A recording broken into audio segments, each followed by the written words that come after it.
hearing is now called to order at 6:09. This hearing is being held as a requirement by the provisions of Chapter 131, Section 40 of the General Laws of Commonwealth and Act relative to the protection of wetlands as most recently amended. Notice of the time and place of this hearing was published in the Standard Times on July 2nd, 2025. It was also posted in the town's clerk's office. This meeting is being audio and videotaped. Persons wishing to be heard will be called in the following order. I'd like to entertain a motion to open the public hearing. Motion to open the public hearing. Second. All those in favor? Aye. Okay. So, minutes for approval, negative meeting mail. We also have resignation of Mark Minton, Conservation Agent, reviewers of matters presented, votes may be taken. Well, Mark, first of all, I'd like to say thank you for the time you have put into this town, for the work you have done. Agreed. You're going to vote to affirm my resignation, is that, no, I'm sorry. No, I don't think we have to vote on that. So I'll make Yeah, a no, motion thank to you all. accept Mark's resignation. Second. In light of that, I'd like to make a motion to move forward. Anything coming forward to the commission, go before peer review. We really got to look at that, Doug. Not everything can be just peer review. I think it's got to come before us, and then we'll make a decision and see what happens with the new agent and go forward that route.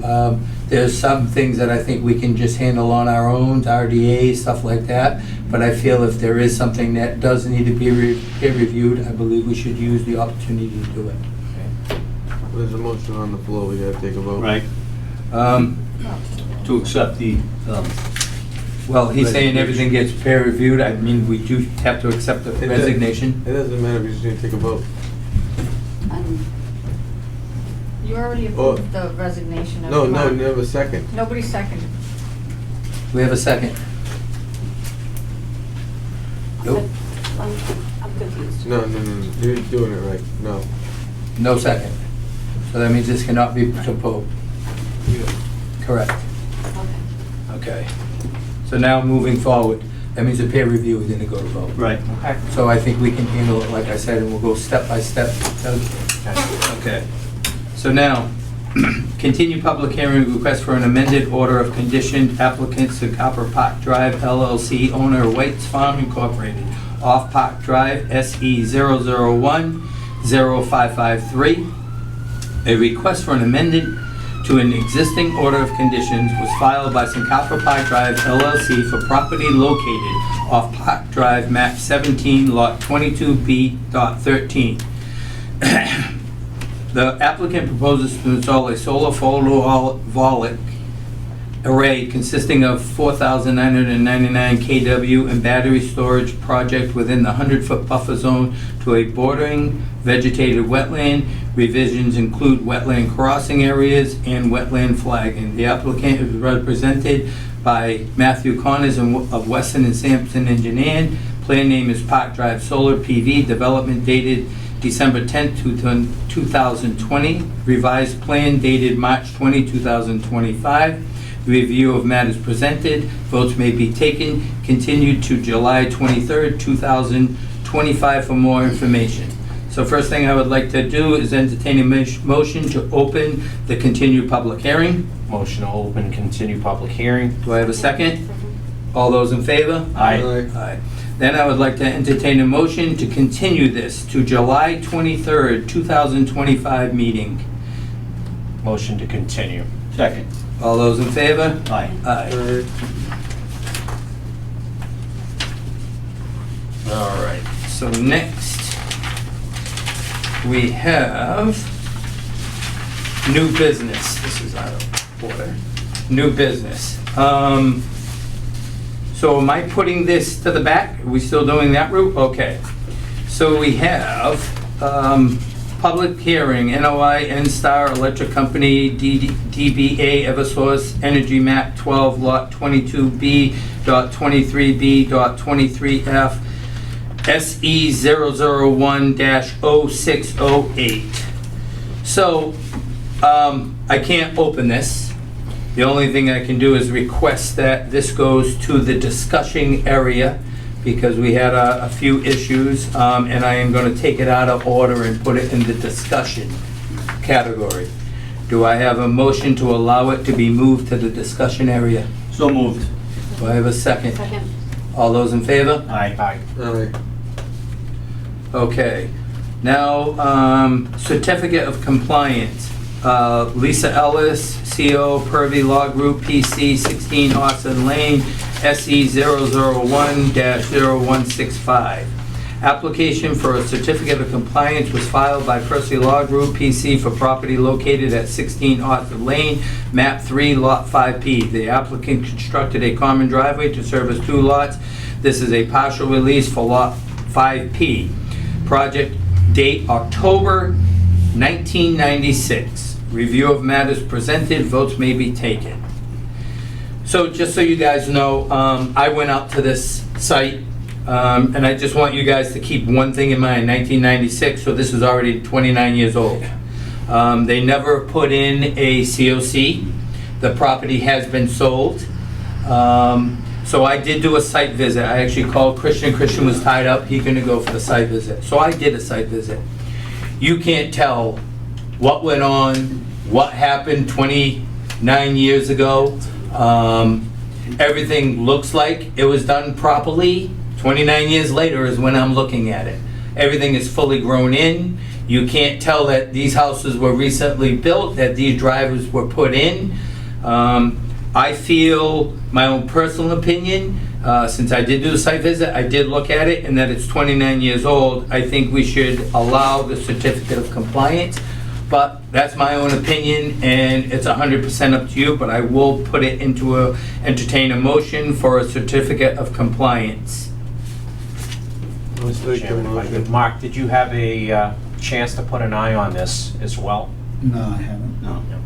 I'll make the motion. Yep, I'll second that. All those in favor? Aye. Aye. All set with the certificate of compliance on that one. Then we have, this is like 2 properties. It is. Yep.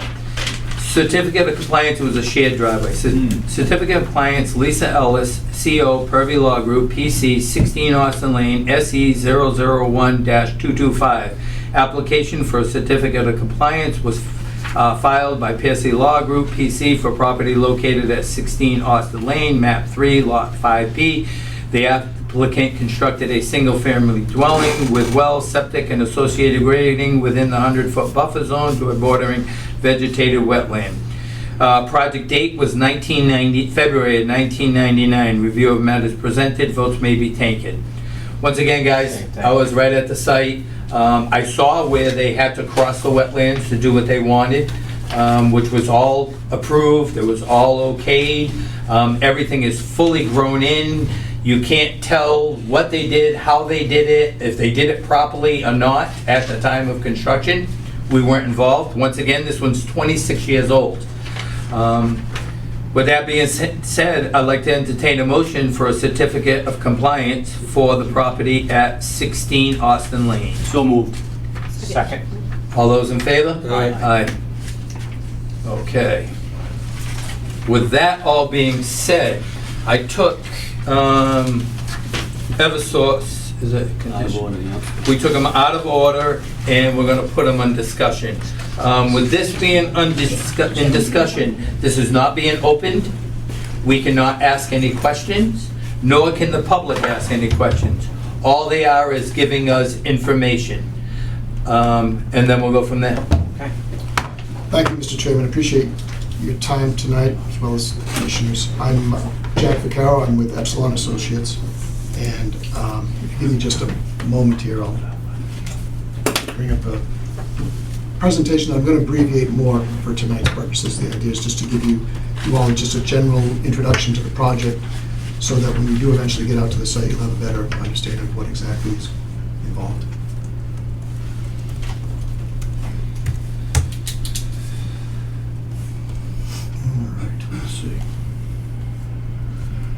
I'm going to ask James Clancy to come up from Eversource to provide the introduction here. We'll breeze through these few. Yeah. Mr. Chairman, members of the board, James Clancy with Eversource Energy, Environmental Specialist for the project. I understand there were some issues with abutter notifications, and we're okay with continuing and just doing this informal to get you guys up to speed on the general conditions of the site and the project, so that you guys are aware well ahead of any future hearings for your questions later on. So with me is, as Jack said, is Jack Vaccaro with Epsilon Associates, and Danny Hagan in the blue polo from Burns and McDonnell, the engineer on the project, and the project manager. So this project is in an existing Eversource corridor. The portions that are in Acushnet run from Mendel Road. We have a Mendel tap yard that's just north of Mendel Road, and then this runs southeast and then over to Mattapoisett, where it connects to that town.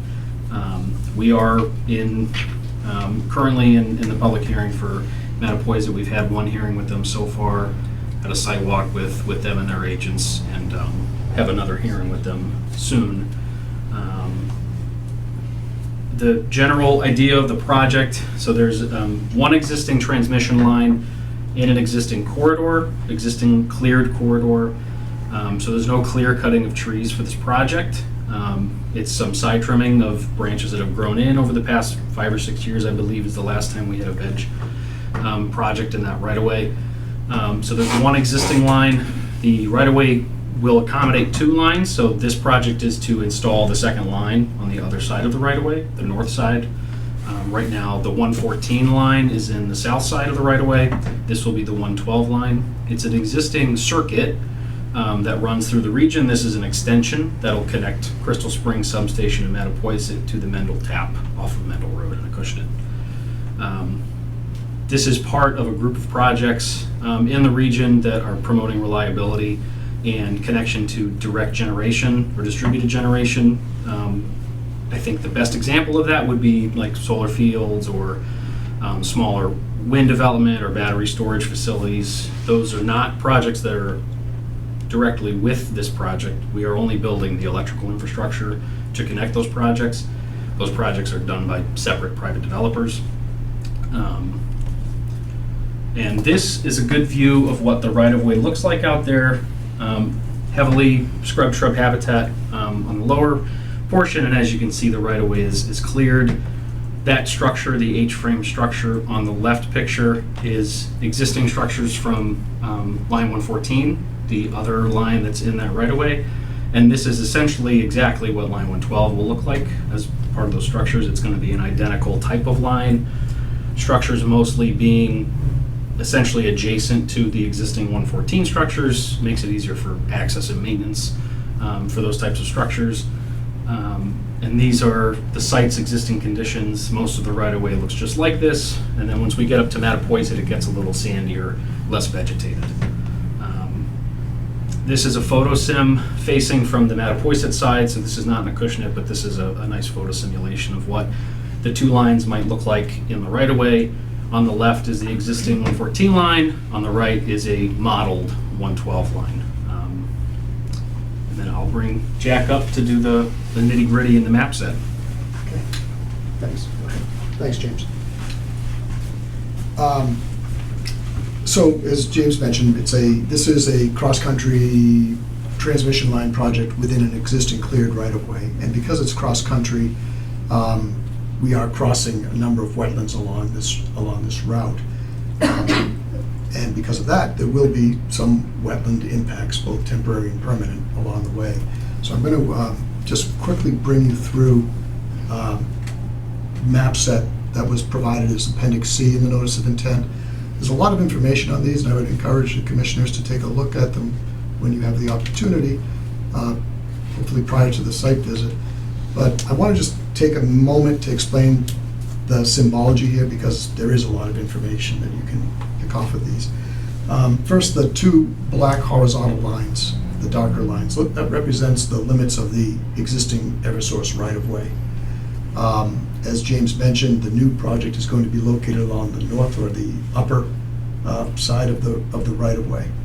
The green shapes that you see within the easement, those are the wetlands that have been delineated along this route.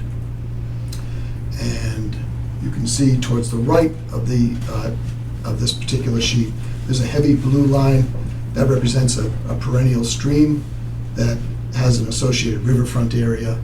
And also in this case, there's also a 100-year floodplain associated with it that's represented by the blue shaded lines.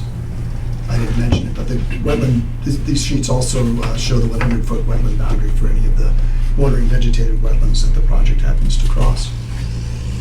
In terms of how the proposed project is depicted on these sheets, if you look closely, you'll see along the north side of the right-of-way every so often there's a pair of red dots. Those represent the poles that'll be installed at each of these structures. The red dots have a corresponding number that identifies, gives it just a unique identifier that I'll be referring to as I walk you through these plans. I didn't mention, there is an existing access road that runs almost the entire length of the right-of-way. That's represented by the dashed black line that you see on these plans. Maybe kind of hard to see at distance, but if you look closely, you'll also notice the yellow cross-hatched areas on these plans. Those represent areas where construction mats will be used, basically in soft or wetland areas where they're intended to minimize the impact to the wetlands by construction equipment accessing through the area. Also, you might notice a solid black line along the north edge. That represents areas where some limited vegetation management is required in order to provide the necessary separation from vegetation to the new line. So all of those areas are called out. Now, as I mentioned, the project does involve both temporary and permanent impacts, and we'll talk about that. The temporary impacts involve the vegetation management. Basically, you're going to be, the project will require the removal of branches, limbs, some trees that are along the edge of the right-of-way, but it's very limited in specific areas. And also the construction mats are regarded as temporary. They're just there for the duration of construction. At the end of once the project is completely completed, those will be pulled out, and the wetlands we expect will be quickly restored within 1 or 2 growing seasons. The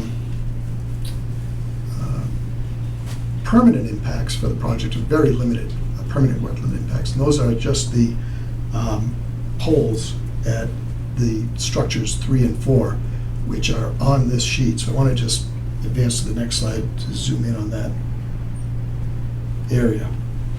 So you can see here that, you can see better now the cross-hatched areas, I think. Those yellow cross-hatched areas, which again represent the temporary construction mats.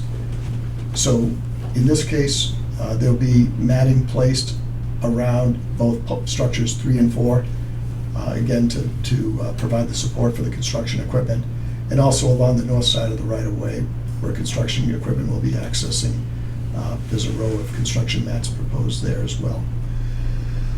So you can see structure 3, both structures, each structure I should say, represent about 60 square feet of permanent wetland impact, and a total replication area, 2 separate replication areas are proposed, and they'll provide about 410 square feet of compensation.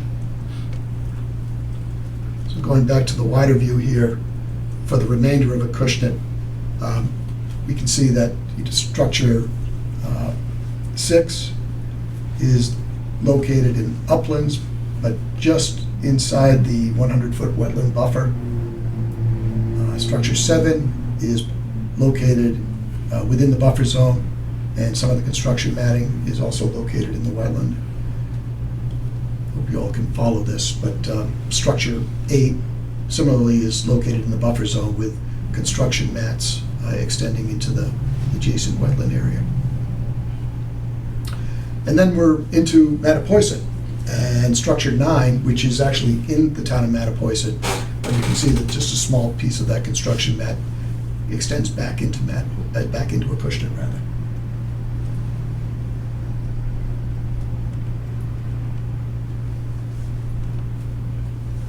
So just a summary of the resource area impacts.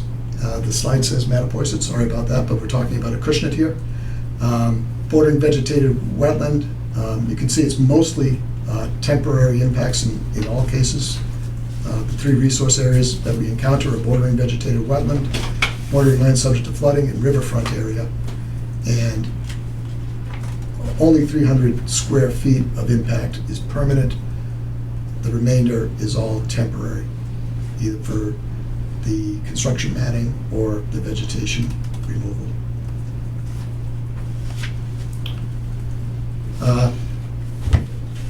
What sort of mitigation is being offered? Well, the wetland replication areas at wetlands 3 and 4 at structures 3 and 4 rather that I just mentioned. Construction matting is also proposed to minimize the disturbance of the wetlands. Any felled trees that occur in wetlands will be cut close to the ground. The idea is to preserve the root structure and allow for the vegetation to come back and be maintained at a lower height, but it would be allowed to come back from shoot growth. The 2 H-frame structures that will be installed in the wetlands, those will be installed using a specialized construction methodology that reduces the amount of impact that would occur in the wetland. And of course, obviously, the use of appropriate sediment and erosion controls around the wetlands. And lastly, all the work will be monitored by a qualified environmental inspector throughout the course of construction to make sure that everything is being done in compliance with all applicable permits and regulations. Just to briefly to state that the project does qualify as limited. Limited project status means that if it wasn't able to meet any of the performance standards that applied to work in these resource areas, it's understood that the Conservation Commission has the discretion to allow the project regardless, because it's in a unique category. Basically, a cross-country transmission line is recognized as going to have to cross wetlands sooner or later. So this is the provision for that. But having said all that, we're happy to say that this project does in fact satisfy all the performance standards for all the resource areas. And the next time, I'm not going to prolong this discussion this evening, but the next time we get together, we'll go into detail about how the project satisfies those performance standards. And I think that's probably a good place to end this informal presentation. Okay, so with that being said, we are putting you on the August 13th meeting. And what's the Saturday date before it? The 9th? August 9th. Okay, so August 9th is when we'd be looking for the site visit. Great. And I'm sure we'll be talking before then. Oh, yes. Thank Sounds you very good, much thank for you your very time much. this evening. Thank you. Okay, next on discussion is 185 Mattapoisett Road update, review of matters presented, votes may be taken. I will be recusing myself. I have recused myself from this.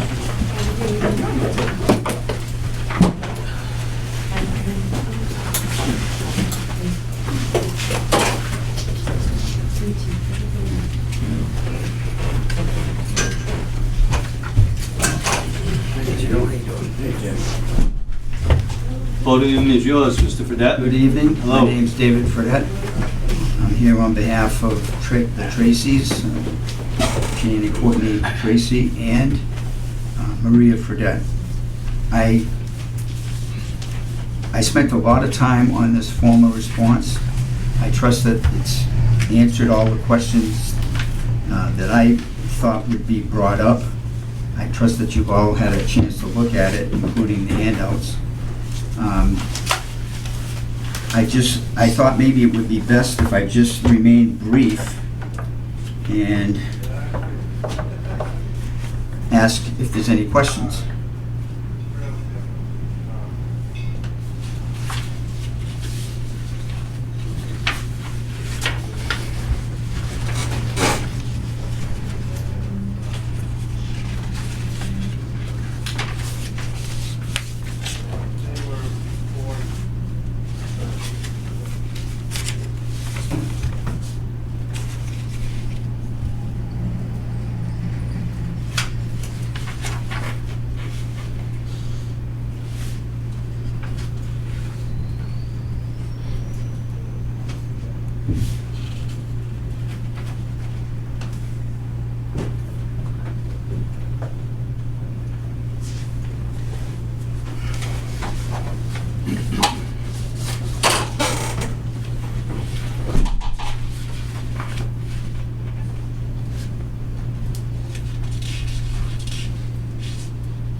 question I would have is that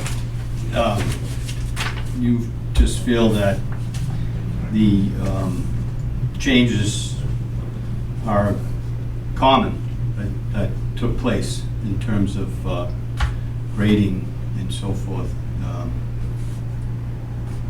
Is that correct? You're of that opinion? Well, I mean, there were some grading changes that were required as a result of the changes in the dwelling. And, for example, we did extend the wall 18 feet in order to accommodate some of the grade change. I don't know if you have questions on the revetment itself, but those faint lines that you see from 100 down to 96, Right. that's all existing material. And, you know, I don't know how that question came up with being out of compliance with additional fill. That fill is already there. The revetment that we were proposing was to go from the bottom of the stone wall up to that 100-foot contour. And if you look at the handout number 4 that shows Right. the actual as-built revetment, the 100-foot contour it's a little further east than what it's shown to be as far as connecting to the existing 100-foot contour. But we also needed to make sure that we had sufficient breakout protection. But none of as far as I'm concerned, none of these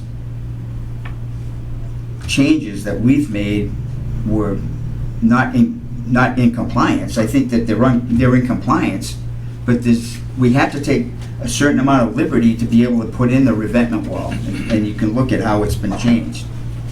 And I'm not so sure that there's any real issue here with respect to non-compliance, except maybe the addition of the roof leaders.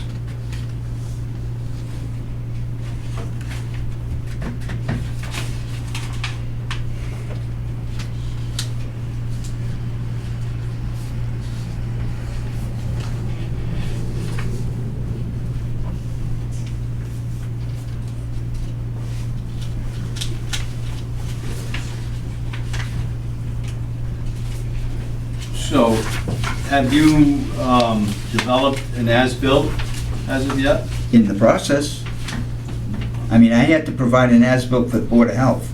I mean, this notice of intent was primarily for that septic system.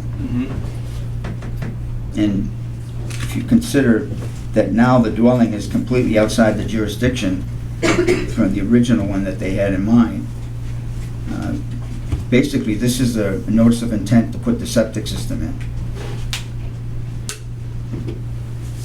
Mr. Vice Chair? Yeah. Mark? So Dave, I know there's been discussion about discharge of roof runoff into a wetland, and I don't know, maybe you could speak to that? Well, I did not anticipate that the client was gonna connect all the roof leads into the drain that's shown there from the sump. That was his choice, working with the contractor. It was unbeknownst to me that he did that. However, if you consider that the roof leaders, if they take those out, he will be allowed to drain them on the lawn. And guess what? All that water and runoff is gonna go back into the wetlands. And in the process of doing that, it's gonna pick up the dog poop and any agricultural fertilizers and things like that before it gets into the wetlands. At least right now, the roof leaders are clean water from the, let's put it this way. When asphalt shingles are brand new, I understand, there's a little bit of oil discharge and all that. But all that water is relatively clean after a few months compared to running across the lawn. And it's going out and it's dropping into a stone basin that's acting as a forebay at the point where it's being discharged, where roughly where that flare is. Personally, I think there's more protection in that than letting the water go out on the lawn, but that's my opinion.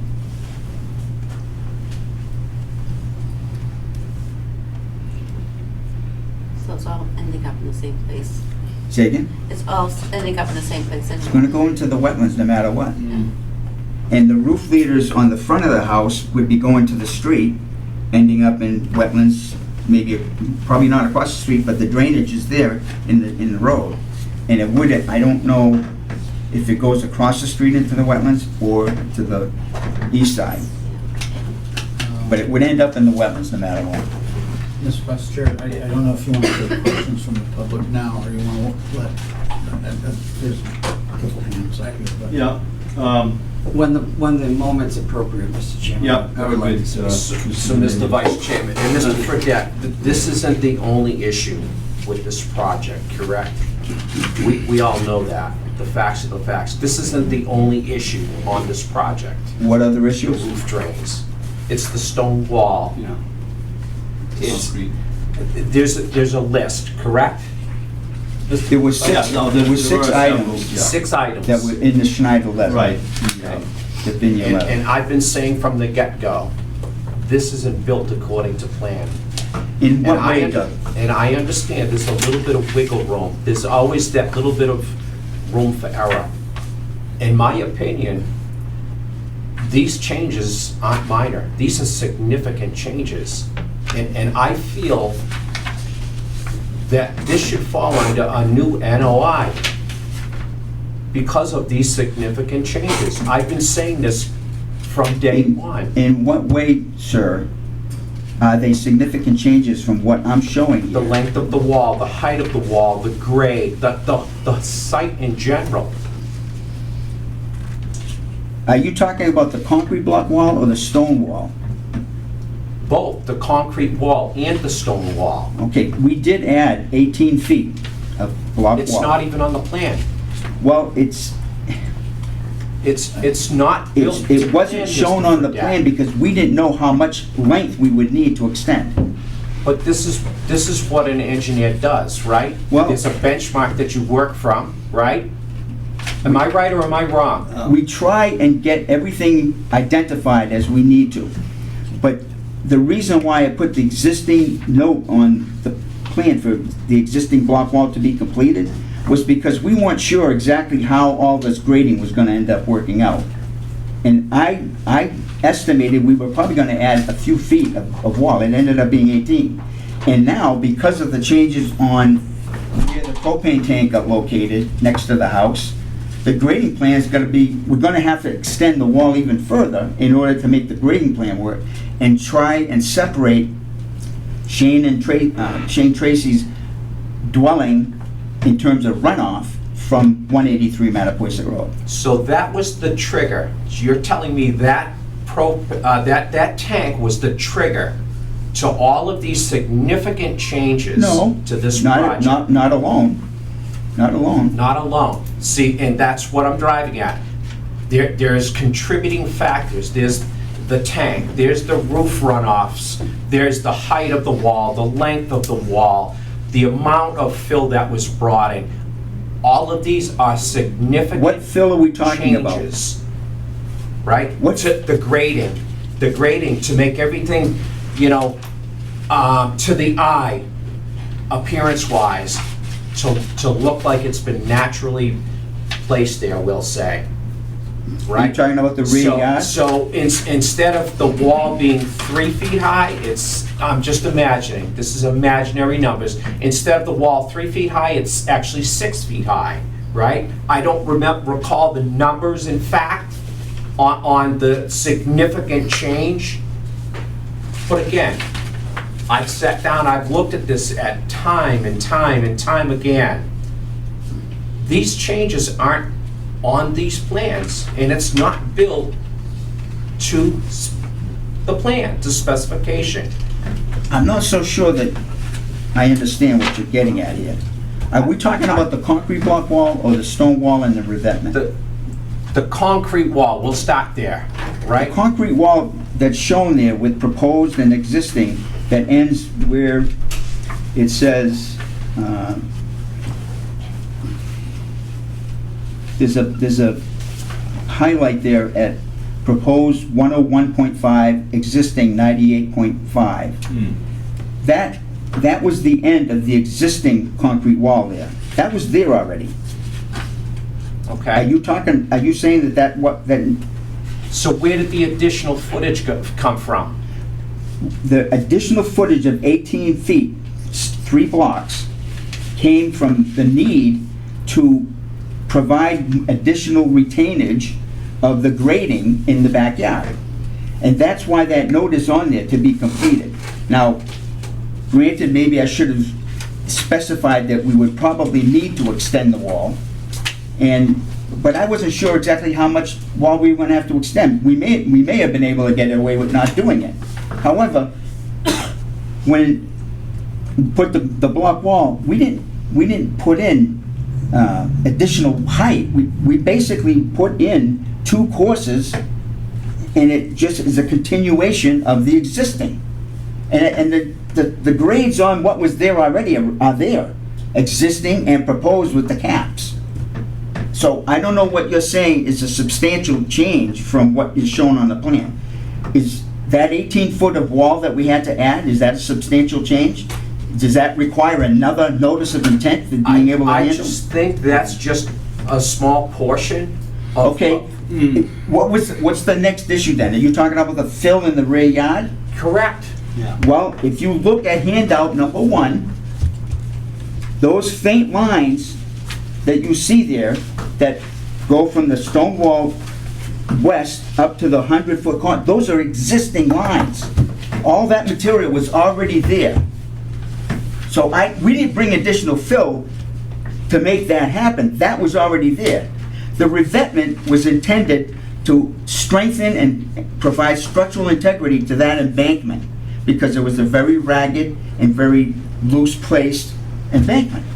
I'm assuming that you all had the chance to go out there and look at that. Yeah, several times. So when you look at the revetment on handout 4, you'll see that the revetment is steeper than what we anticipated, but it's essentially trying to accomplish the same thing as strengthening that embankment that we didn't add.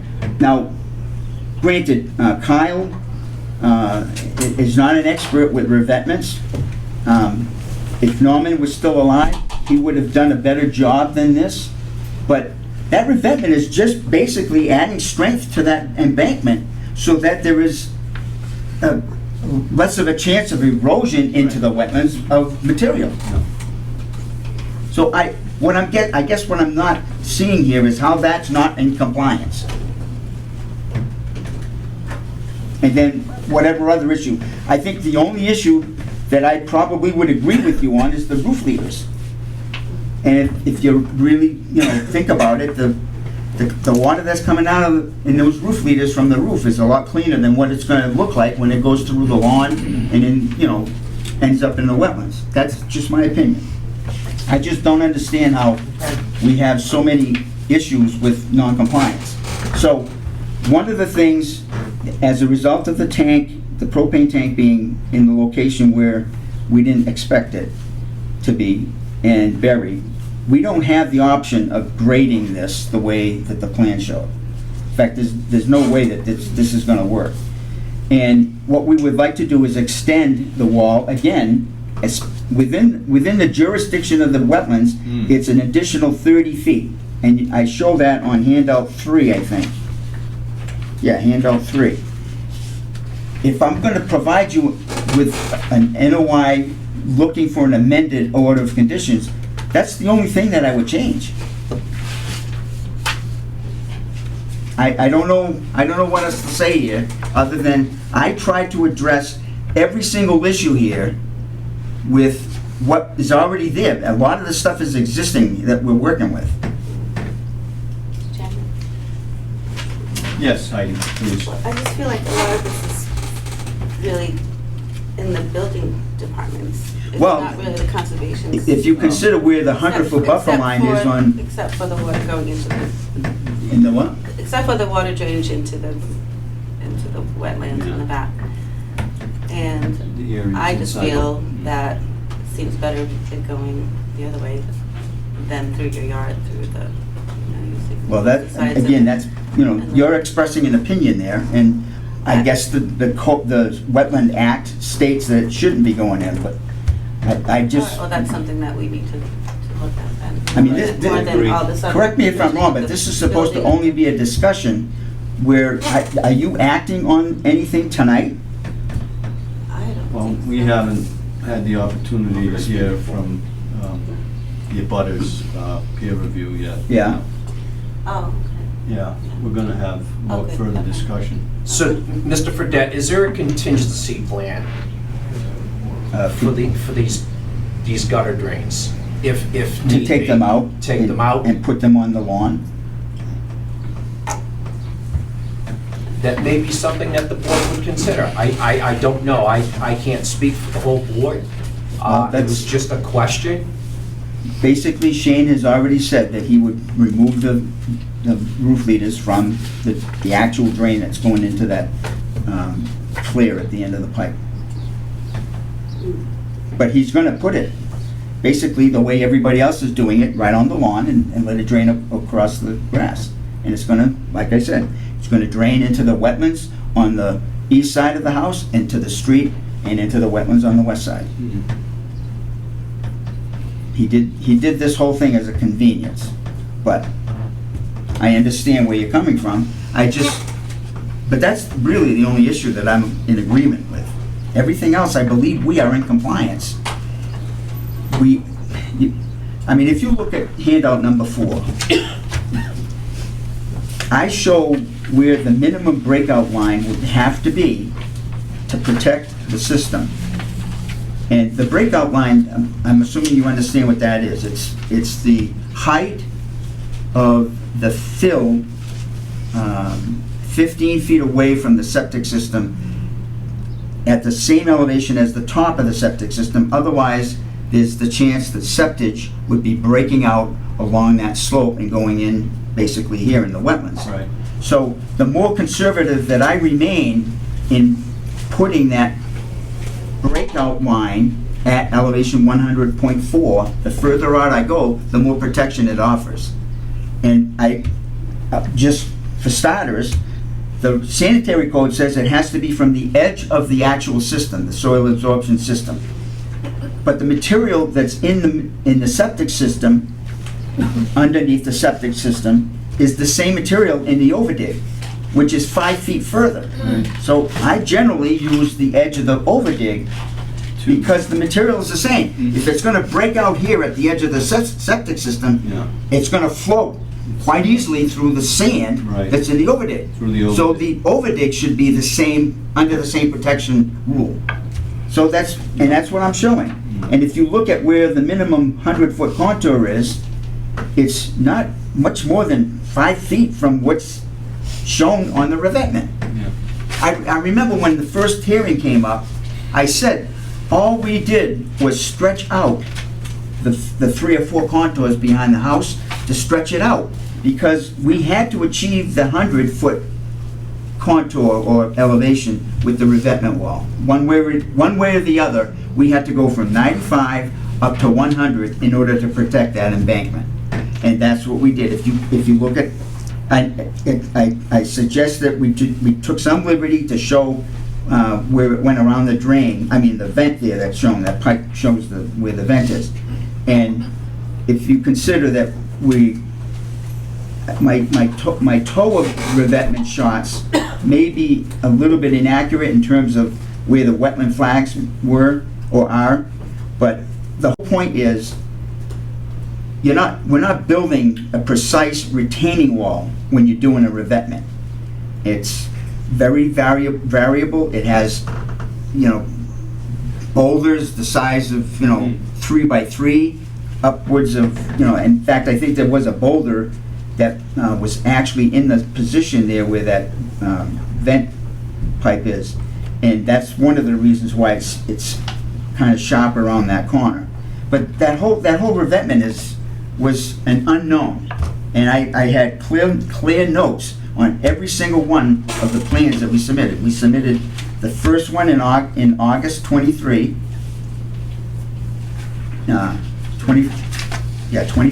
24. The second one was in December of '24 when we had the first desired dwelling, and the second one was May 20. I You were stand right the corrected. first time, Dave, It 23. was 23, Yeah. August 23, Right. December 23, May. and May 24. 24. And the reason why I did that was because we had some changes, especially the first dwelling, because of all the different things that we were raising. The concrete foundation was going up 3 feet. That's one of the reasons why the grading had to be really well addressed. Otherwise, we would have been stuck, especially where the house is only about 30 feet off the sideline. So I don't know how you want to handle this, but I'll be seated right now and let Mr. Davinian All talk. right, thank you. I'm just gonna speak quick. Just to follow up. Oh, yeah, okay. Jim Marsh. I just have a question. Mr. Thomas, you keep bringing up that, there were significant changes. And I know you've listed at least 2 of them, the height of the concrete wall and the extension of the concrete wall. And that 18 feet that's on the side of the property, that's towards the street, so it's not an extension of 18 feet towards the wetland, right? All right. So I'm sure I think Mark went through it last meeting. There's a policy in effect that DEP talks about how an amendment, right, to an existing order of conditions, what you're supposed to review. You keep using this word significant changes. Now, look, if there are changes where the order of what's required to be done under the order, because the order will reference a plan that you guys reviewed and approved, and the as-built doesn't meet it sometimes, right? That's an issue. But that doesn't mean a full notice of intent has to be filed for those changes or deviations from what was approved, that approved plan and the as-built. When you think about significant, amendments are appropriate where, there were things done, like in this case, existing 18 feet away from the wetland. But that's not going to change impacts to the interests of the act that you guys here to protect. That's what you got to consider, right? The performance standards. Are there now issues with the performance standard for BVW? Are you seeing that there's now because of that 18 feet that's away towards the street, there's impairment or destruction of the BVW? Do you see that? I don't. I don't think the engineer's going to say that. Significant, when you're thinking significant, and tell me if I'm wrong, you're seeing a very big deviation. I'm not here to tell you that you're right or wrong, first off. Right, but your deviation, you're thinking, well, hey, you said red, and we approved red, and now it's blue, so you gotta come in front with a brand new notice of intent. No, you gotta consider what you guys are supposed to be doing when you review a project. Is that activity, does it meet the performance standards? If that change from what was approved to now is in there, that activity doesn't meet the performance standards, fine. Require a full new notice of intent. You have interests you're supposed to protect. Your interests due to the resource area that's shown on the property, shown in the plan, which is BVW. Do you see an impairment? Do you see any destruction to that BVW? Of course you don't. This is a proper, if need be, a minor modification request to an order of conditions that you guys issued. That's the appropriate way to handle this. We can do that. We can submit that. We can try to get this case, this discussion that keeps being on, every single meeting. We can move the ball forward here by providing an amendment request. And we can include not just the 18 feet, but the 30 that Mr. Fredette is proposing. And if we have to, we can include essentially the rooftop runoff into the drainage as part of that amendment. We got to move this along. I All right? agree with you. So the proper way to handle this is to do it by way of an amendment. It's not a nose for 10. Thank you. All right, thank you. Mrs. Dominion, please. Thank you.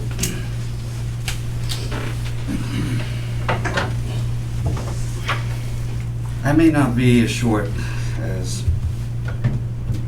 Mr. Marsh or Mr. Fredette because I'm going to try to.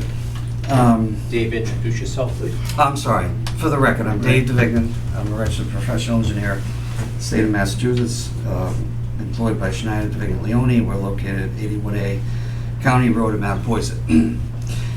So in early June, Mr. Souza asked me to evaluate his site, specifically the abutting site.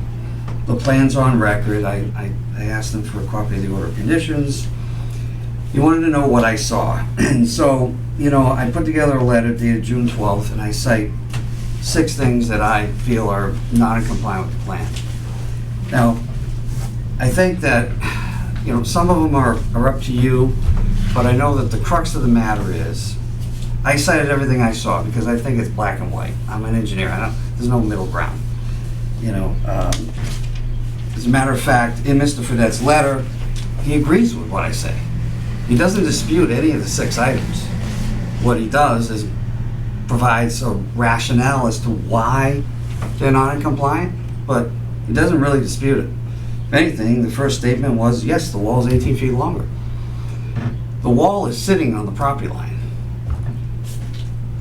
I question, on top of, you know, the issues with violations, which are clear to me, the procedures that have been followed through in this whole case, where revised plan after revised plan after revised plan came back to the commission, and my client was never notified. I mean, there's something inherently wrong with that. Whether some of it's outside the buffer or not, the site, before it was constructed in its current form, flows west to east from Mattapoisett Road to the wetlands. Well, now it doesn't. Now we have fill brought in and it flows south to north towards my client's property. That's the crux of the matter. I'm not, you know, as far as like the pipe in the wetlands, it's not a good engineering practice. Usually it's a roof runoff system that you see put into the ground, but I'm not here to dispute that. As far as the fill in the back, it's clearly they just blew out the lawn. They wanted more level area and they just went further in the back and they went further to the left and they got a bigger yard. It's nicer. I don't disagree with that, except for they have a permit that they're following. They're under active order conditions. As a matter of fact, if you look at the handout 4, there's a wetland violation. That revetment is in the wetlands. It's shown on the as-built plan. What the as-built plan doesn't show is as-built grades starting from the north side of that house to my client's property and how the runoff is directed right towards the property. And what I've heard and witnessed by watching the last meeting is that, well, you know, things happen. The propane tank went in. Now, the as-built plan doesn't show the propane tank. Doesn't tell me where it is. It's got to be 10 feet from the building and 10 feet from a property line. They got 38.7 feet, so it's somewhere in that 18-foot corridor. Now, is it such that they put it 10 feet off the lot line and they had to put a bump over it? I doubt it. But it's here nor there. I mean, the tank went in. I don't know what depth it is. I don't know what it needs for cover. And that's the excuse for why the grade goes continually down to my client's property. And if you look at it now, it's almost like a vertical cut when you walk and go out there and look at it. Now, here's my biggest point here, okay? It's clear that the wall was longer. I don't know what the point of the wall is to begin with. Mr. Fredette said it was on, and I don't doubt, it was on the original septic plan going back to 08, 06, whatever it was, right?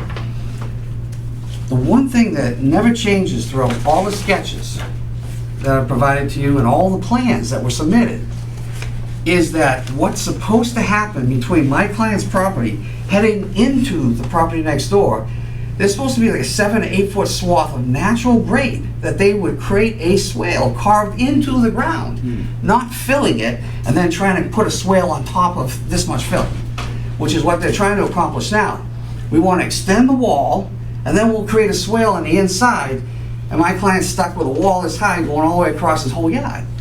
That's not what any of the plans, including the May 2024 plan, they all were consistent.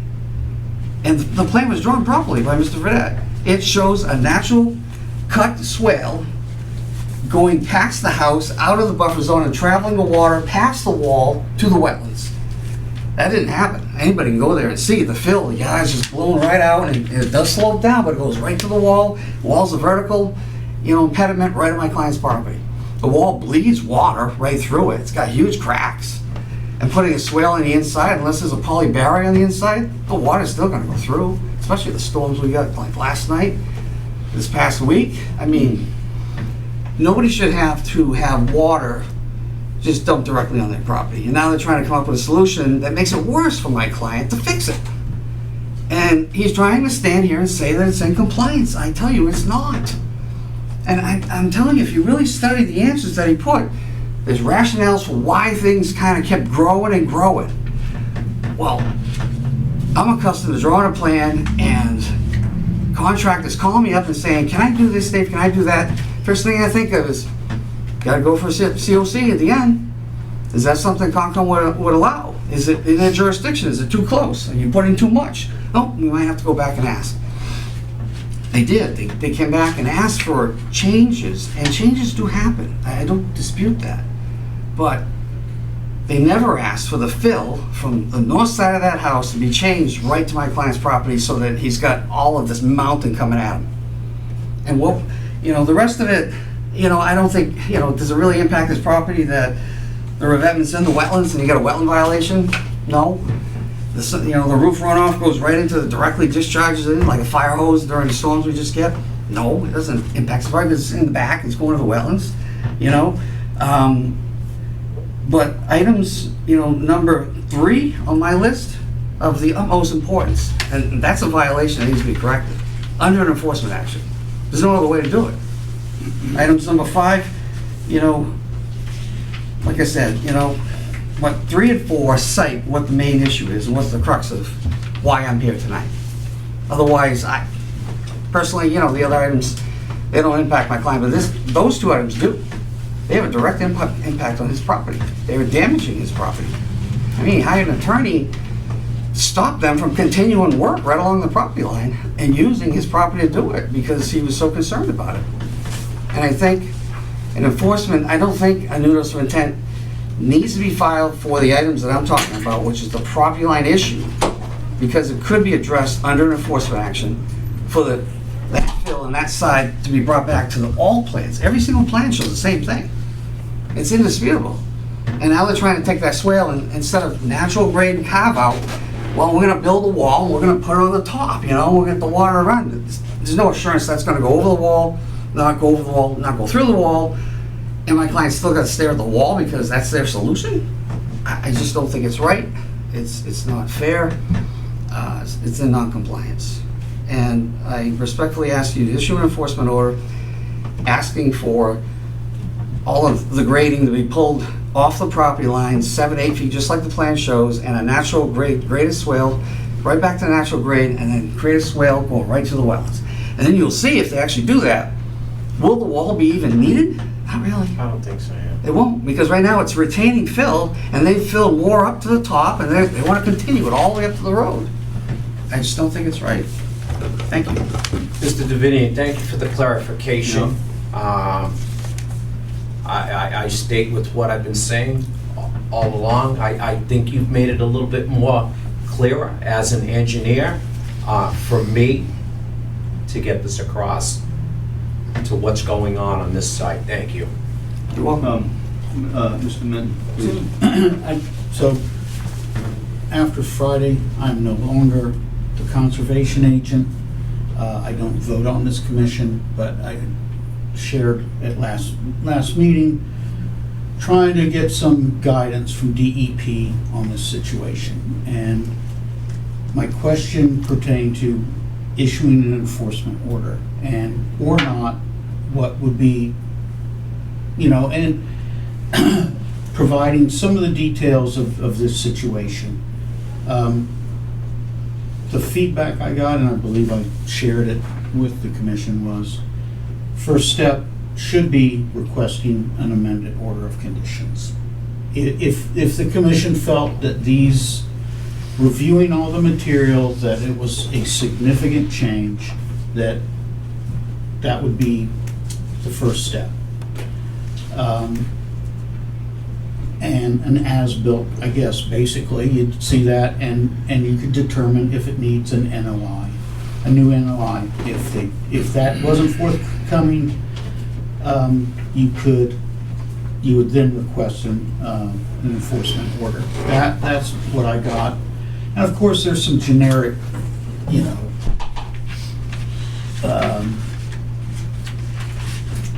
guidance in there. It was more general guidance.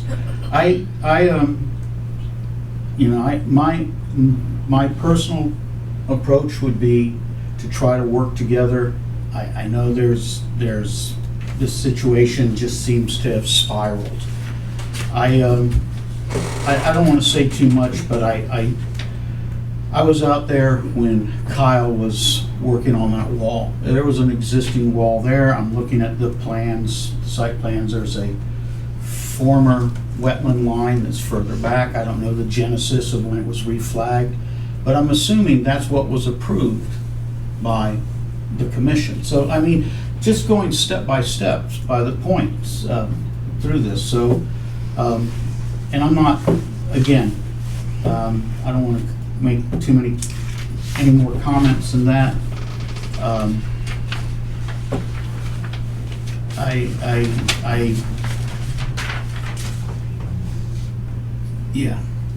I guess that's pretty much it. I'll just leave it there. I don't know if it's. But I'd just like to make a few more points too, is that in Mr. Verdette's letter, he mentions quite often this note that he has on the plans, that things may change. That doesn't give them carte blanche approval to do whatever they want on the site. It does not supersede the order of conditions itself, which says plan changes shall come before the commission, which they did. They've never shown the change where the fill comes down my client's property and we've got a vertical barrier now. That was never, it's not shown on any of the plans. That's the problem I have with the whole thing. And I respectfully request it can be handled on an enforcement order so that they don't have to file a new notice of intent to pull the fill back because they're still working under an order. In my opinion, I don't even want to go where the back, I'll leave that to you guys, the roof drain. I'm here to protect my client's interests. And if I was living there, I'd be irate also. I would. And so, thank you for your time. Thank you, Mr. Mr. Devine. Vice Chairman, Mr. Fredette would like to speak. Mr. I'd Fredette. like to redirect. Yes, please.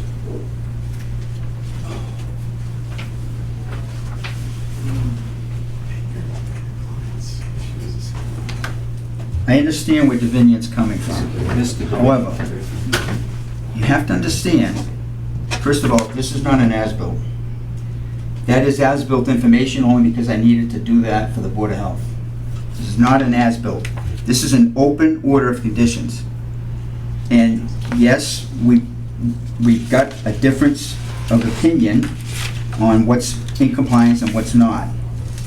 The existing wall on sheet handout 1, if you look at the existing wall, the fill, I show it terminating there, but the fill actually goes to that wall. That fill that's in that embankment. The wall was filled up to about 100 elevation anyway. When I started doing this notice of intent, the septic system was already there. The embankment material on the east side of the septic system was already there. The existing wall was there, granted, not including the 18 feet. But there was blocks there that Norman was intent on putting in to extend the wall. That's why that note is on there. And the fill was right up to where the wall is. So Mr. Davinian is saying that it's a complete shambles in the backyard and we've filled it completely. That's not true. It is not true. I disagree with that, Mr. Fredette. And I'm gonna say this once, hopefully final for all. Just because the wall was existing and it's there, doesn't mean it's right. Correct? What do you mean not right? Just because the wall was there, it doesn't make it right to grade that backyard as far as that backyard was graded. It doesn't make that right. We should have stepped back and said, is that wall where it should be? It's on the property line. That's a problem. Well, I was not planning to move the wall. Are you saying that wall I needed to have that wall I didn't moved? say you needed to move the wall. I'm not sure I understand that. Because the wall existed, wouldn't that put a question mark? Well, should that be there? Where is the property line? No, Should I be doing this? when Norman put that in, he knew where the property line was. But that doesn't make it right, is what I'm saying. In, all right, I guess I'm at a loss here, because I don't understand why I don't understand, first of all, why that wall can't be there. It's on the property line, number one. It's 6 inches south of the property line. What's the setback? Mark, what's the setback? That's a Mr. building issue. Devanian, what's the Building issue. setback? I'm not answering that, I'm not sure. It's not for you guys anyways, it's a No, building it's not. issue. No. Right. Right, so whether it's right or wrong, and I don't even understand what you're really talking about, but if it was there and you guys approved the plan and it was shown on the plan, you approved something that existed. Same thing with fill. The fill was in place and you approved the plan as part of an order of issuing an order of conditions. You approved that fill in that location. Well, I'll agree with Mr. Marsh on the wall that was there, but the 18 feet that was added was never permitted.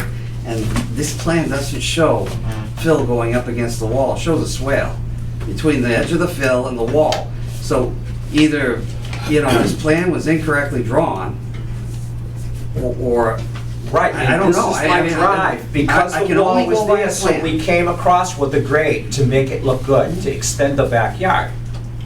that's what it appears in the field to me. But that's new fill. But if there was fill already there and the existing conditions or a plan was submitted as part of a notice of intent and you approved it, you approved those conditions that were in place at the time. And we would love for it to go back to those conditions that are shown. That's the point. And I just want to say, the enforcement request, my understanding from what Mr. DeVignan just said, really, it comes down to impacts of stormwater onto his client's property. Yeah, that's correct. That's not impacts to any resource area that you guys are obligated to protect. That's a civil matter. If you issue an enforcement, you have no support for issuing an enforcement if it's simply because of something that was done and it's creating a stormwater flow onto a neighbor's lot. It has to be impacting what you're supposed to protect. You guys don't have a town bylaw that says something different than Wetlands Protection Act. So if you can find something in the Wetlands Protection Act, fine. Stormwater bylaw. Yeah. You guys Stormwater have storm- bylaw does not apply in this situation. It doesn't. But the Good luck storm- trying to find something in that bylaw. It doesn't. But if there's a drainage issue in town, somebody would take it to the stormwater board. This is the stormwater board. It is. And there's a drainage issue going on between these two properties. Whether it falls under the threshold based on, having to get a permit, that's not the dispute here. There's clearly a drainage issue. I got the bylaw right here. If you guys can find it, go ahead. I mean, I looked through it. I know Mark had looked through it. There's nothing in there that's gonna deal with this situation. This is a civil matter. He's gonna file a lawsuit for a nuisance claim or a trespass claim for stormwater coming onto his property, which we'd love to work with him. We don't think there's an issue here, but we'd be willing to work with Jim to eliminate whatever this is. If there's something that has to be constructed to be, Dave, you can talk about what was constructed or proposed. We were close to, first of all, there was a time when Jim Sousa was in agreement with what we were doing with respect to the drain that we put in. And that would have worked, but when the propane tank got put in, we recognized that really could not regrade the side of the house. Now, granted, that's outside the buffer, but a certain amount of it is within the buffer. We wanted to extend the wall even further because we figured that if we could raise the wall away from the wetlands, it would only help the situation. And frankly, there's only two options, is to regrade this to the point where we'd have to take the propane tank out and relocate it, or we put the additional wall length in that's necessary. And I'm suggesting we're gonna need about 120 feet, because I got 72 feet beyond the 30, beyond the 30. yeah, added And- inside, yeah. And the idea behind that is to isolate Shane's lot from Jim's lot in a distinct manner with a retaining wall. And one of the reasons why that's necessary, if you look at how the thing is separated where the existing wall is, Jim's lot is down 3 and 4 feet below Shane's lot. And yeah, it does go down at a pretty steep slope along the side of the house. And all we needed to do, we were getting ready to extend that wall. And then Jim hired the attorney, based on Davinion's suggestion, I guess, and stopped us from doing any work. Frankly, the solution here, you say it's regrading. I say it's extending the wall so that we can regrade and making sure that we're able to have no higher a wall than what's shown anywhere else, and that's less than 4 feet, and making sure that the grading that's gonna be from the side of the house to the wall that we're proposing is gonna be a swale to the back, from maybe the back range line of the house to go to the back, and then we're gonna swale it to the street from the front, because that's, right now, that's the only way we can handle it. And he keeps harping on the fact that we're not in compliance here, but I don't, like I said, I don't understand how your argument, that wall shouldn't be there. Well, that plan got approved with that wall there, and we're not gonna move the wall. Jim wanted us to move it. He made a claim that we had a higher wall than 4 feet, and it should be 2 feet setback. And the last block towards the corner happens to be 4 feet and a half to 1 inch higher. And you're gonna give us a hard time for a half to 1 inch being higher? That's within construction tolerance as far as I'm concerned. So, again, I'm not sure how this is all gonna play out. If an amended order of conditions is necessary and you need another plan from me, good, I can do that. I can show the wall that we really need, because that's something that we're gonna need. The revetment is done. I mean, that is an as-built of the revetment. Yes, I see that it extends into the wetland a little bit, but this is the kind of work that happens with revetments. You can't be precise with moving boulders around with a machine and trying to set it so that it's an even surface from elevation 100 down to 95. But all of that material was there. We didn't fill anything. We didn't bring any fill in there except for the final grading around the septic system and the lawn. That's the only fill that we brought in. Everything else is already there, including what was up against the wall. We didn't change that. We basically put the caps on the wall, and we graded the final grading, the lawn, basically. Mr. Fredette, was it not your intent to create a swale in that area? Well, no, The original... The original plan was to create a swale, and it may not look like very much of a swale, but the general drainage towards the back is on that lawn. It goes right to the back. And I think the seepage problem was because Kyle had terminated the drain that's shown there. He had raised it 3 feet, but he had terminated the drain before the revetment into a bed of stone. And it didn't have any way to get out. And I told him we needed to have it going through just like it's shown on the approved plan. Yeah. With the flare, and that's what we accomplished. Now, I have not been back yet to see what kind of seepage is happening on that outside of the wall. But I'm assuming that it's a lot less than what we had before. I don't know if there's any other questions, but Mr. Miller? So, I have a question and I don't have an answer, so I'm not a lawyer. I can ask a question I don't know the answer to.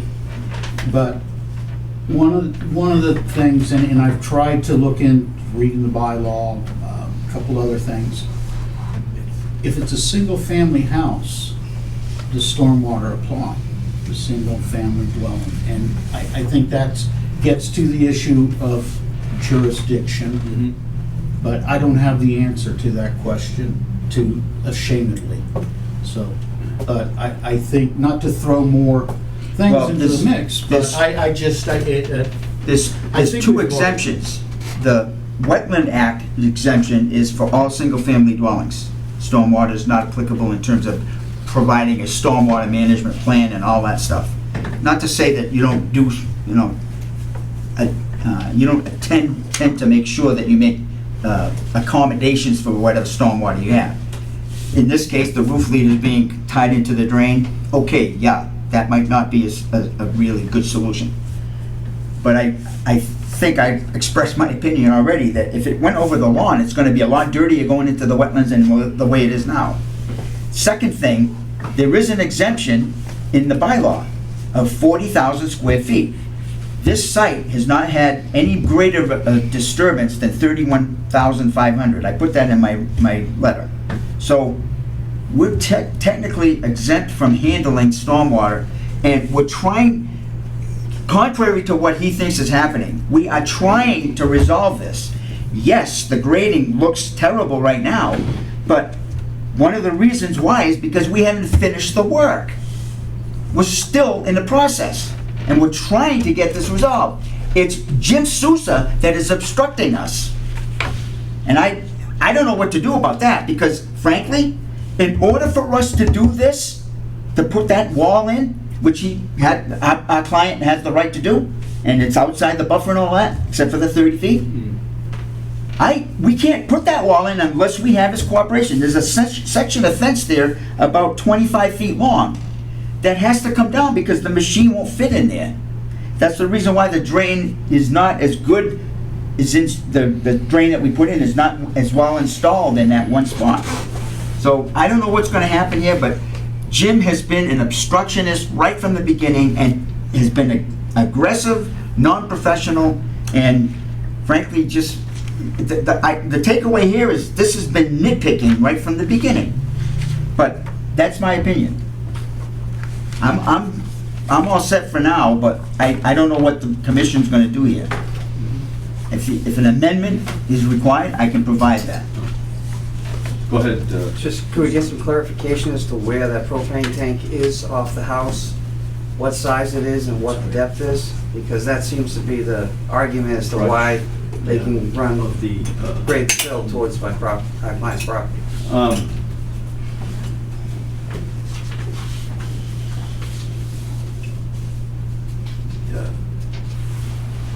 Regarding his solution in terms of extending the wall, what is the opinion of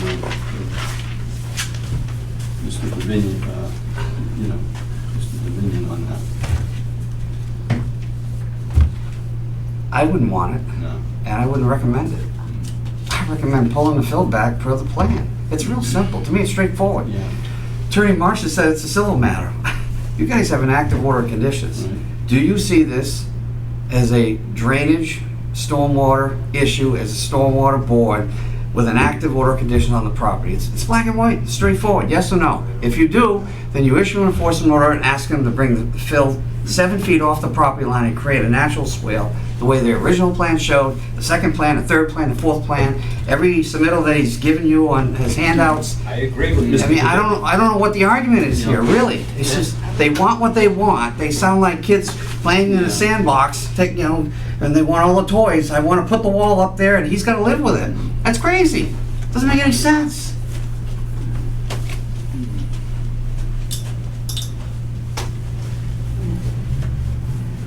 I fully agree. Fully agree on this enforcement. Yeah.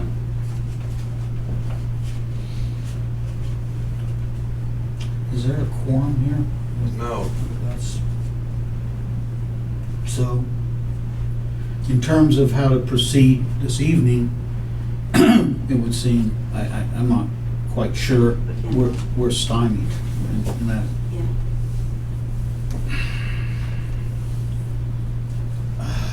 And it doesn't seem wise to perpetuate this, but I don't actually really have a good sense how to proceed. I mean, you can't, commission can't vote, can't, right? It's kind of You a, gotta work it out. Can you even handle I'm this matter of procedure too? Go ahead, Eric, you could come up and speak on behalf of the public. Eric DeBarros, 21 Lane Way. So, I believe you would have to have a vote out of necessity if it was a certain matter. What I would probably strongly say is to go over it with town council first. But there is a way to, in a manner to right, if you present a vote out of, I don't know who would have to step in what proper manner and wording as a board would have to be used, but there is a way of proceeding that. Is it a select board member that steps And- in? Sorry to cut you and off. this- Yeah, that's a good point. Yeah. And this project has happened, think this you would project need was it. permitted That under could- the that could old be the stormwater case. permit. So I am pretty sure that you would have to use the old stormwater bylaw, not the current one that was stated. It's true. Yeah, good point, Eric. Thank you. Thank you. Yeah, I mean, my point was gonna be. Yes, yes. Even if we Sorry. were gonna do an amendment request, we couldn't do anything, there's no action that could be made without The quorum. the issue of necessity there, and bringing a select board member. I think it is a select board member. I thought we Is it- that would, three out of 5 members on. So if they're not gonna take a vote tonight, then we have to go back and revisit something that we didn't correct also. Oh, jeez. If that's, if I we're don't gonna, wanna, if don't we're open a can gonna of worms talk, now. you know. Mr. Chairman, I really didn't want to come to the podium tonight, but I do want to say a couple things. For one, I live right next door. I watched the contractor backfill where that propane tank is to get the trucks in the back and backfill that backyard. I watched the trucks go through there. I watched the trucks go through the other side, 8, 9 o'clock at night, coming through because they were getting free fill. Shane and I discussed it. And then I watched him take and just dig a hole and set the propane tank before any of the grades were done. So for them to fill that, to allow trucks to the backyard, and then say, okay, let's put the propane tank in, they should have graded it first, period, to the grades. I know that Dave is saying that I have stormwater issues or drainage issues, and Jim thinks it's civil. This is not civil, because that print clearly shows the swale going in. And as far as to say that all the grades were at that elevation in the back, it wasn't. There was a pile of loom scrap that Norman put there, right up against the stone wall. The rest was pitched to the original grades. And I watched Kyle Fernandez bring in loads and loads of fill and flatten that backyard. That revetment was moved from the one that Norman had. Kyle pushed it further back into the wetlands. Exactly what Dave was saying, it's a wetland violation. I'm here to say, hey, listen, guys, you have to raise your right hand and do the right thing, because that's what we did, right? And as a resident, I'm kind of mad about the drainage, but I'm also mad that they slapped the Conservation Commission in the face and did whatever they wanted. Them plans clearly show elevation 96 right up against the wall. So what Dave is saying, that since there was fill there at 101, we just left it and we continued that grade across. No matter how you look at it, that drawing clearly shows a swale. It clearly shows 25 feet from the wetlands that it slopes, and that's all I'm gonna say. And Mark went there when they were working on the revetment wall. And that's all I'm gonna say as a resident, that this is just more than leakage into my property. It is a slap in the face to this commission, what they did. And the reason I did put a trespass on, because when I came home, everybody that was asphalting in the driveway, his driveway, was in my yard. Trucks, everything else, and I had enough of it. And that's why I called the attorney, not under his recommendation, I did it myself, saying, why is this going on? Then I look at number 3 on the construction sites, we need the neighbor's property to do the work. Have anyone ever seen that on a plan? Thank you. The material that he's saying was brought in is not fill that was brought in down to elevation 95. Most of the fill was there down to 95 from 100. It's clearly shown on handout 1, and it's been clearly shown from day 1 that this whole backyard was filled with material that went back down to that stone wall that's there. And granted, the stone wall line that I'm showing is not as clean and orderly as that. That was a ragged, basically disassembled stone wall. However, the grades shown are correct. So Jim's wrong in saying that we brought fill in all the way down to to elevation 95. The whole point of the revetment was to put a revetment in from elevation 95 up to 100. And that's what was accomplished. Yes, it's not exactly the way we would have liked to have seen it, but it's close. And I don't know how else, I'm not even going to try and address this anymore. This is crazy. This is absolutely crazy. After taking everything into consideration at this point,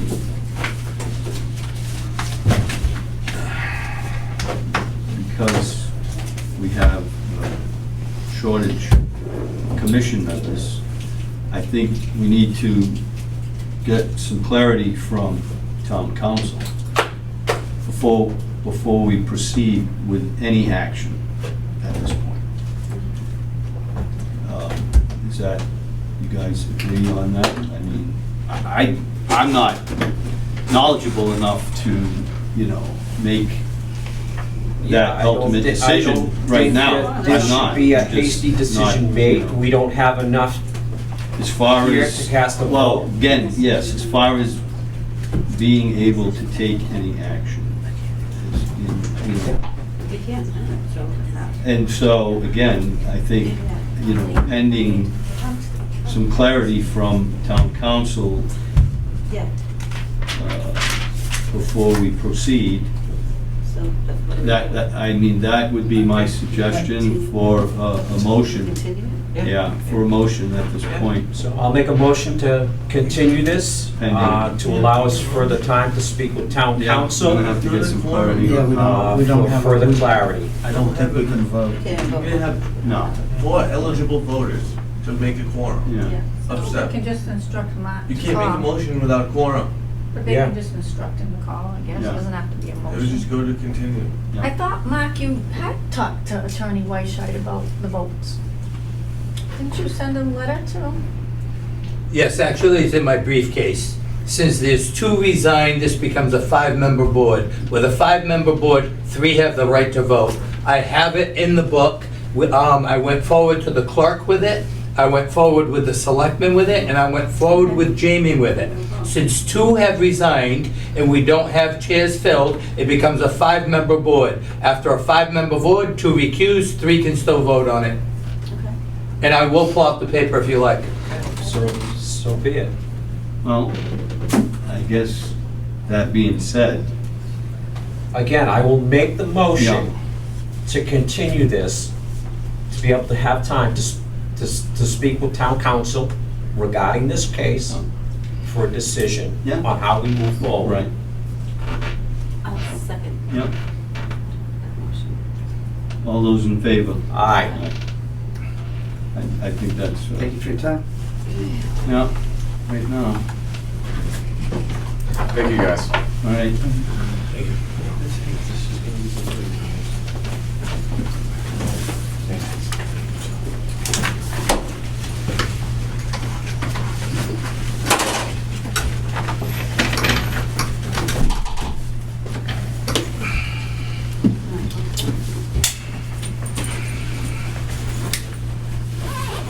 real quick here, guys. I believe I still. That's over, let's get this meeting adjourned.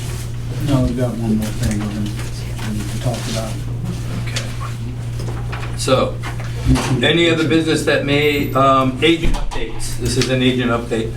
Okay, so I sent a couple memos to the commission via email earlier this week, I believe it was Monday, and also attached there's a Department of Environmental Protection policy related to using asphalt, pavement, brick, and concrete rubble, or ABC rubble. This has come up. I had inquiries. Mr. Costello is here, and I've spoken, and as several of us have on site, about the use of this ABC rubble on that project. I separated, I wrote two memos because one of the questions that has come up is using that material in the foundation of the roadways in that development. For me personally, given, and this, again, ABC rubble is inert, meaning it doesn't leach materials, is my understanding. But I'm presenting this to you all. I wanted to get this, unfortunately, I didn't get where a vote could be taken, but I'm raising it tonight with the idea that to assist or to respond to the Costellos on this matter so they can move forward with that project. So one of the uses, so one of the memos relates to using that material on roadways in the development. And whether, anyhow, I'll leave it there. The second memo, it's also, the inquiry was, it's retention basin number 3. And I'm not advocating one way or the other. That one, you can read the memo. But the question, as I understand it, is can that material be made, used again in the foundation on top of these retention ponds?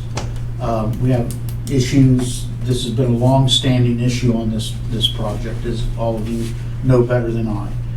But so I raised that as a question that I received, and if I was trying to make the decision,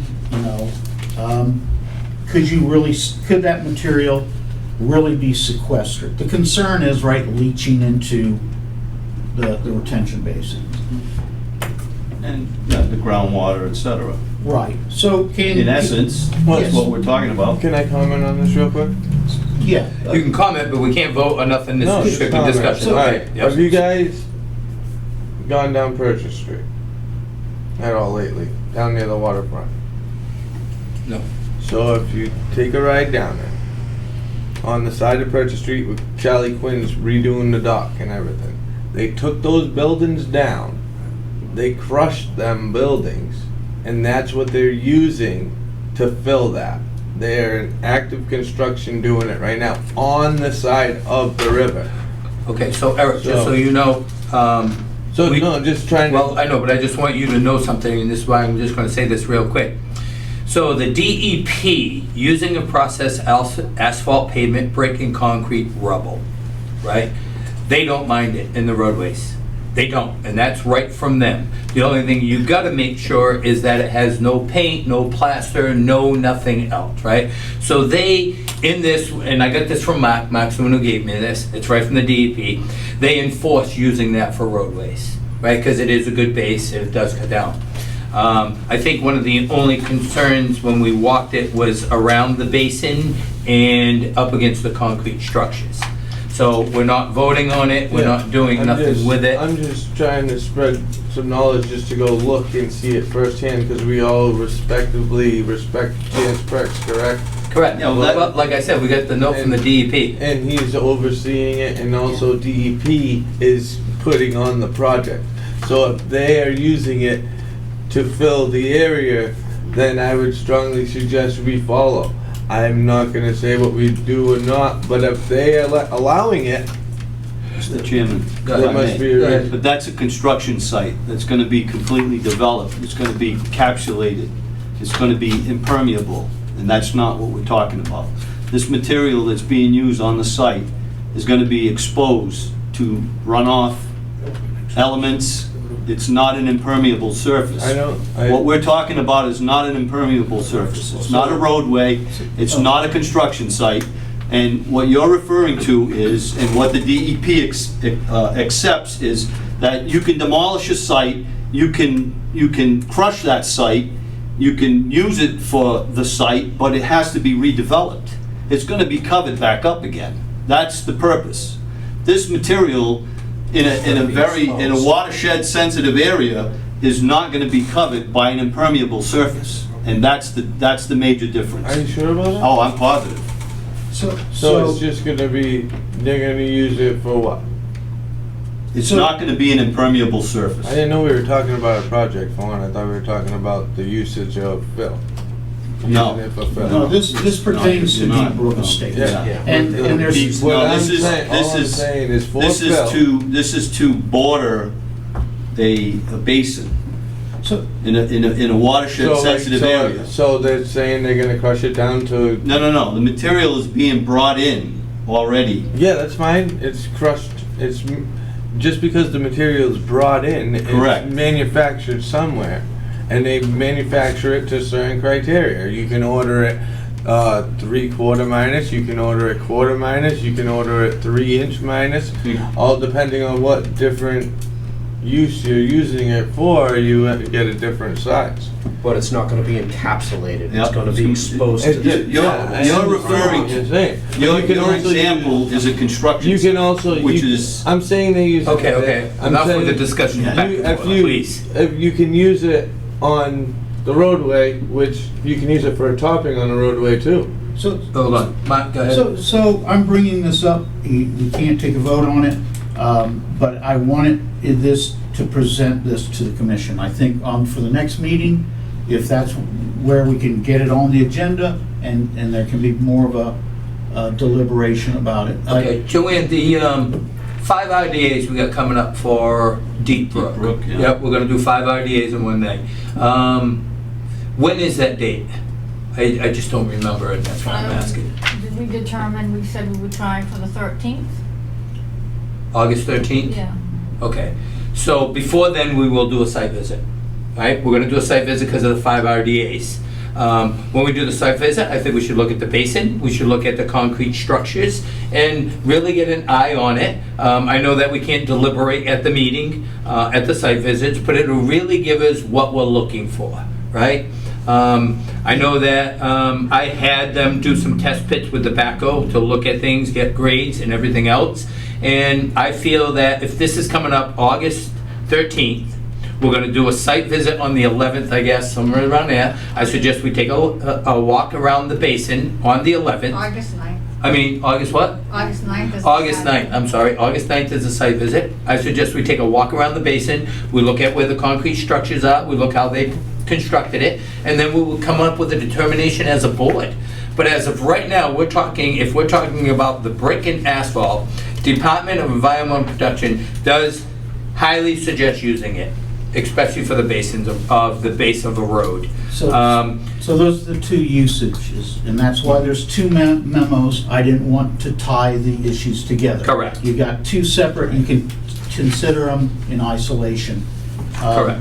For the first one, as the chairman just said, based on the policy of DEP, I would recommend, I think that it should be straightforward, but that's just my opinion, and I respect all of your opinions. Christian, you've raised a couple issues here. I'm going on what I have, but we've been out to the site, we've been trying to work with Mr. Costello, with Joe Jr. And Jamie Bissonette. And I know that this has been an ongoing, ongoing project, and I'm trying to push it forward. Trying to find a solution. And the second memo, again, is the use of that material up on on one of the retention basins. My understanding is that, at least what I'm hearing rightly, or you can get more information, that it would be the foundation. Whether that's gonna actually sequester it, on the top, I don't know. I see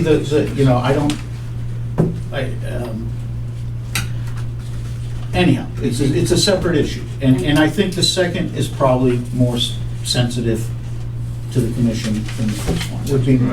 So like I said, this is coming up on the meeting, August 9th. We will walk the site, we'll look at the basin while we're there, we'll check out the concrete structures, we will talk to Jamie Bissonette, I'm sure he'll be there, we're gonna talk about all 5 RDAs. I think that one site visit could get us a lot of answers.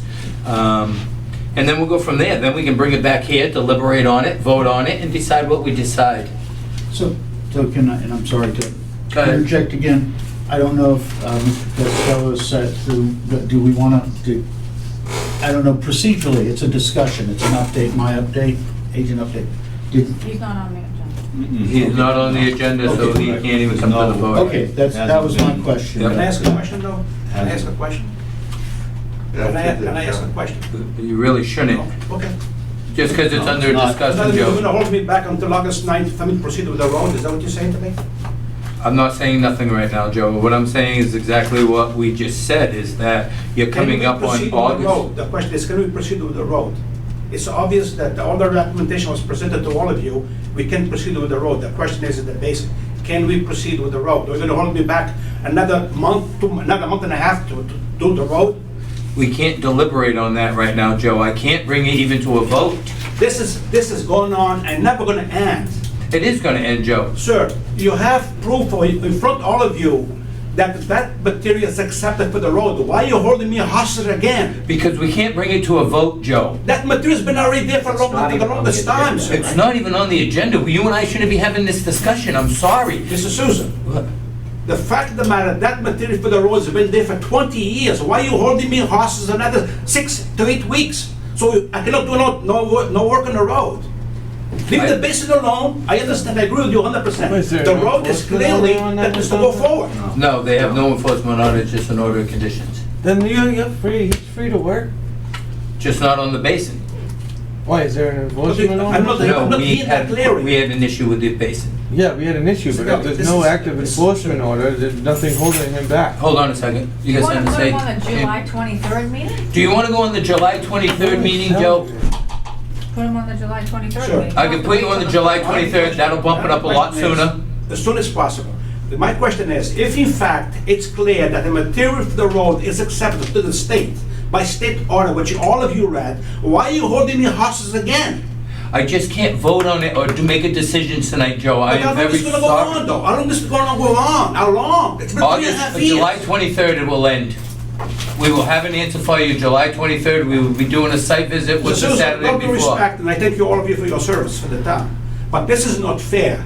It's 3.5 years on the making, and that material is there, but for 20 some odd years, and you get proof in front of you, that material is accepted for the road. What's Joe, the I problem? just can't, you're not on the agenda, you weren't brought up. We've been talking about this, how many meetings have you had at the site already? And what did Mr. I say Susan? to you the other day? It's too late to get on the agenda, Mr. Joe. Susan, I understand, but we've been talking about this for months. We had 2 meetings already on site. On site. Yes, what's the problem? And we sat with It's Jamie clearly Bissonette. in front of you what the law says. Can we just please bring this to the meeting, Joe, and you'll have all your answers? Go ahead, Kevin. Mr. Chairman? So I've had a conversation with Mr. Costello because he's frustrated with the project and I can agree with his frustration. So what I did is I talked to our MS4 engineer, Kevin McHugh from Conoco Engineer, and I asked him a few times, few different things, and then I went on vacation. I even bugged him when I was on vacation to try to help Mr. Costello with his development of Deep Brook. And I said, you find any reason ABC should not be used on roadway around stormwater basin? His response, I haven't found any reason that it can't be used. I sent an email around company-wide and no one else could find a reason either. I said, thank you.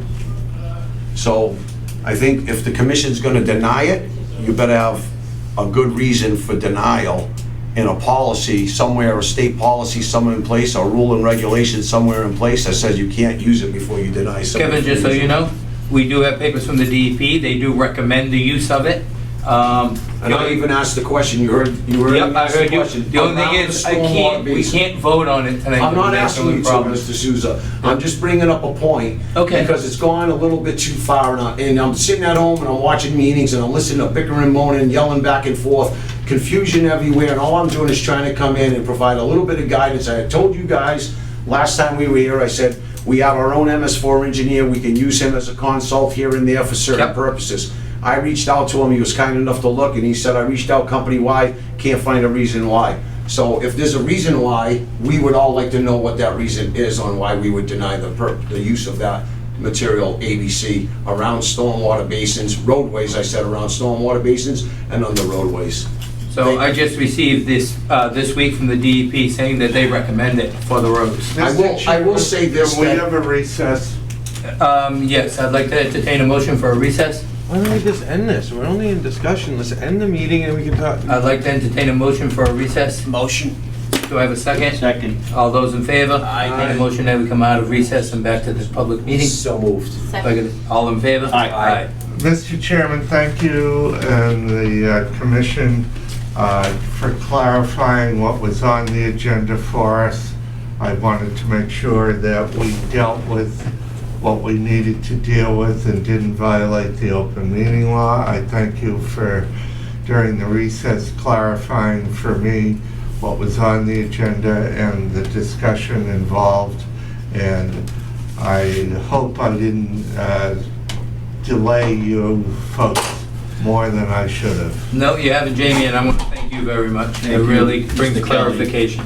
Thank All you, right, Mr. so Kelly. now we have other business. Any other business that may properly come before the commission not reasonably anticipated when posting 48 hours prior to the meeting. Future business, the next meeting of the Conservation Commission will be held on July 23rd, 2025. Meeting will be held at the Town Hall Meeting Room located at 122 Main Street, Acushnet, Mass. With that all being said, I'd like to entertain a motion to We're gonna adjourn the sign meeting. Excuse me? We're gonna sign. Oh, I'm still going to entertain a motion to adjourn the meeting. So moved. Second? All those in favor? Aye.